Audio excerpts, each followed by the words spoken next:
أشهد أن محمد رسول الله۔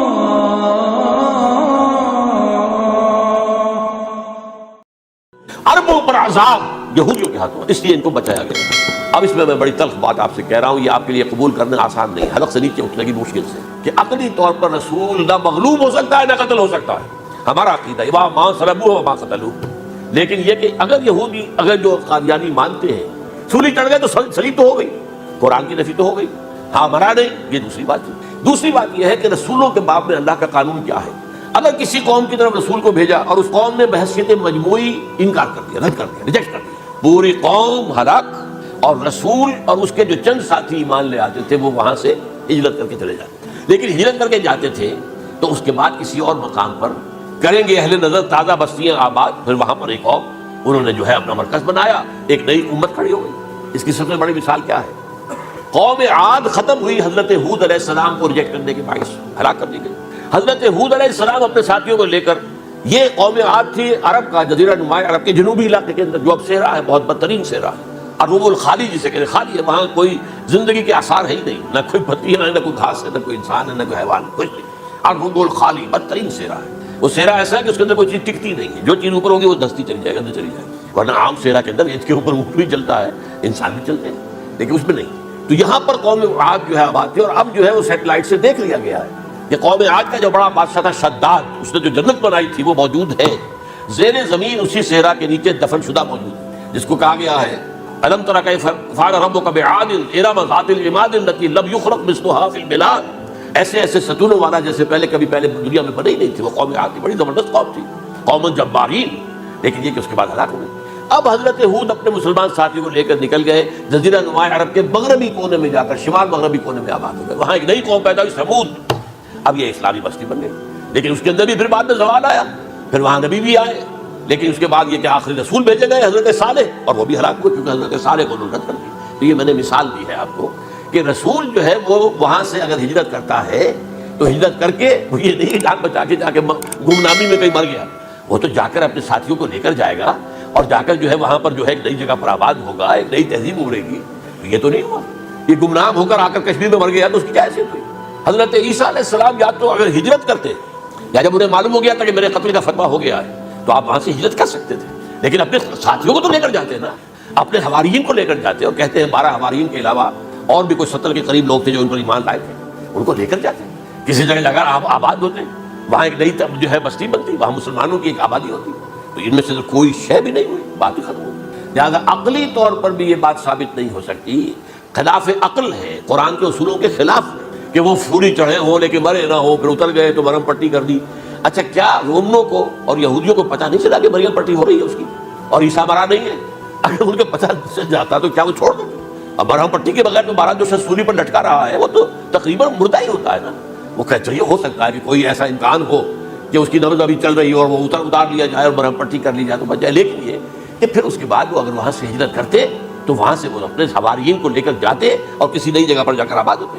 ان دونوں اعتبارات سے یہ بات ناقابل قبول ہے، ناقابل یقین۔ لیکن اسی مسئلے کو لے کر انہوں نے، جو جیسا کہ میں نے بتایا نا، وفات ہو گئی، کیسے ہو سکتا ہے ہمارے نبی جو سید المرسلین ہے وہ تو زیر زمین دفن ہو گئے اور یہ جو آسمان پر اٹھا لیے گئے، یہ کیسے ہو سکتا ہے؟ اور اس کے اوپر عام لوگ جو ہیں وہ متاثر ہوئے، اور خاص طور پر وہ سائنٹیفک مائنڈ جو بن گیا تھا، تو چونکہ سائنس کے اس خاکے کے اندر وہ بات فٹ نہیں بیٹھتی، لہٰذا ان لوگوں نے اس کو قبول کیا۔ اب یہ کہ یہ جو واحد استثناء ہوا ہے یہ کسی اور کے ساتھ نہیں ہوا، ویسے حضرت مسیح کی پوری شخصیت مستثنیٰ ہے، بن باپ کے تو کوئی اور رسول پیدا ہوا ہی نہیں، نہ نبی پیدا ہوا۔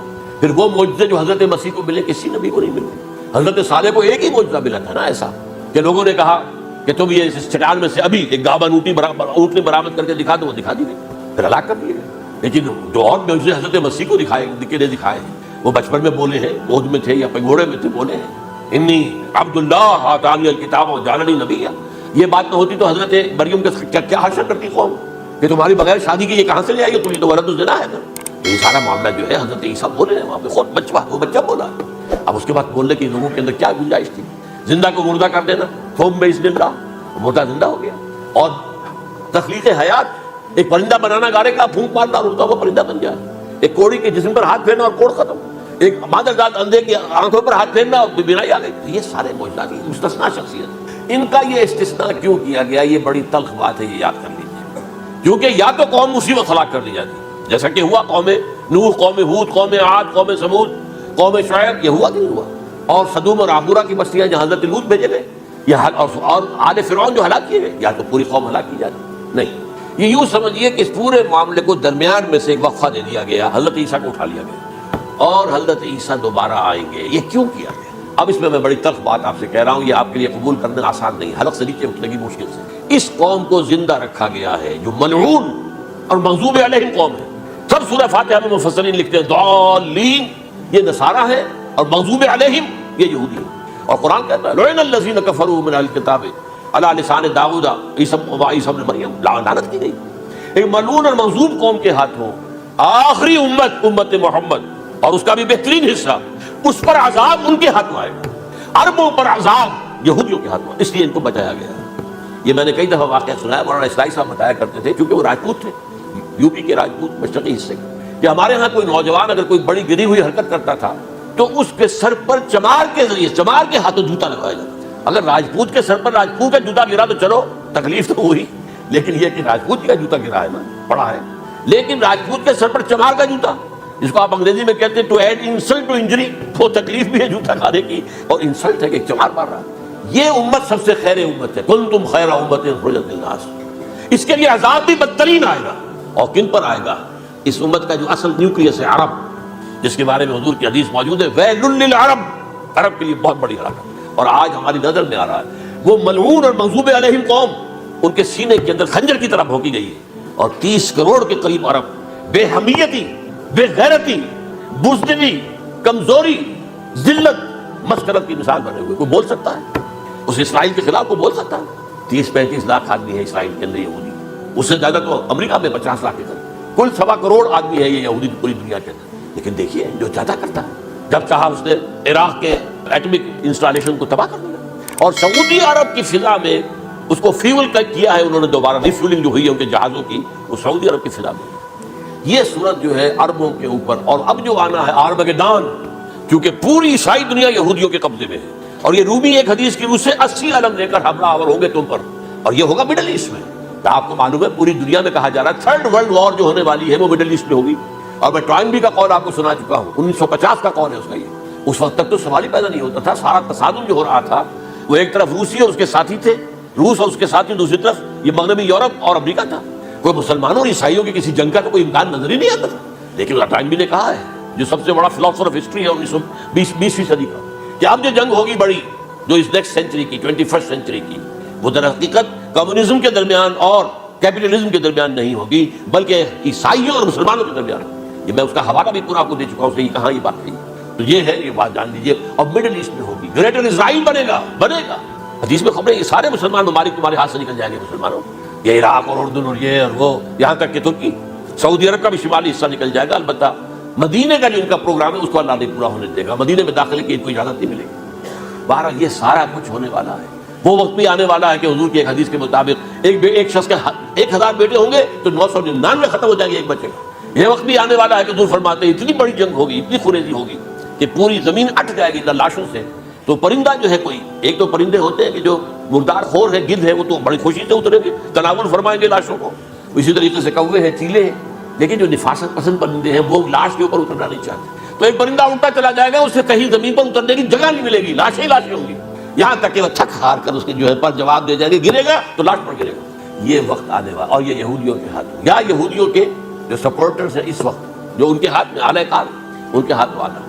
میرے نزدیک اس کام کے لیے اس ملعون قوم کو، کہ جو حضرت عیسیٰ کے زمانے سے ملعون ہو چکی، اس کو باقی رکھا گیا.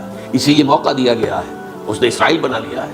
تقریباً 2000 سال کے بعد وہ دوبارہ آ کر آباد ہوئے اس سرزمین میں جہاں سے نکال دیے گئے تھے 70 عیسوی کے اندر. یہ سارا کچھ کیوں ہو رہا ہے؟ تو در حقیقت میرے نزدیک اللہ عالم حکمت خداوندی اس میں یہ ہے، انہیں روک کر رکھا گیا ہے اور حضرت عیسیٰ کو اٹھا لیا. پھر وہی عیسیٰ آئیں گے اور انہی کے ہاتھ میں یہ ہلاک ہوگا.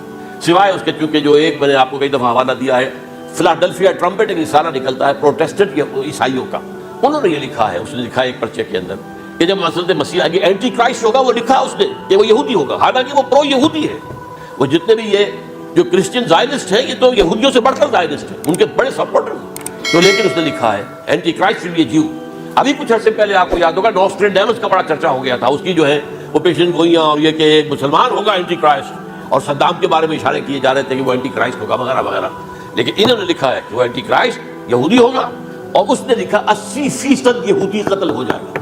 یہ میں نے ایک تعویل کی ہے اپنے ذہن میں کہ 20% شاید وہ ہو جو حضرت عیسیٰ کی جو سیکنڈ کمنگ ہے آمد ثانی کے موقع پر ان پر ایمان لے آئیں اور وہ بچ جائیں، لیکن جو بھی حضرت عیسیٰ کا انکاری ہوگا وہ ختم کر دیا جائے گا، جیسے قوم نوح ختم ہوئی، قوم ہود ختم ہوئی، قوم عاد ختم ہوئی، قوم صالح ختم ہوئی، اسی طریقے سے۔ تو یہ قانون خداوندی پورا ہونا ہے، بس ایسے ہی ہے جیسے کسی کو پھانسی کا حکم تو ہو گیا ہو لیکن ابھی ایگزیکیوشن نہ ہوئی ہو، ہوتا ہے 2 سال 3 سال گزر جاتے ہیں کہ پھانسی کا حکم ہے لیکن یہ کہ وہ پھانسی نہیں ہو رہی ہے، وہ اپیلوں در اپیلوں معاملہ چل رہا ہے۔ یہ ہے میرے نزدیک واللہ اعلم، اللہ تعالیٰ نے یہ کوڑا ان مسلمانوں کے لیے رکھا ہوا ہے کہ جن کے رتبے ہیں سوا ان کی سوا مشکل ہے۔ جتنا اونچا مقام اللہ نے دیا عربوں کو، ان میں حضور کو اٹھایا، ان کی زبان میں اپنا آخری کلام نازل کیا، تو ان کی ذمہ داری بھی بہت ہے۔ جن کے رتبے ہیں سوا ان کی سوا مشکل ہے۔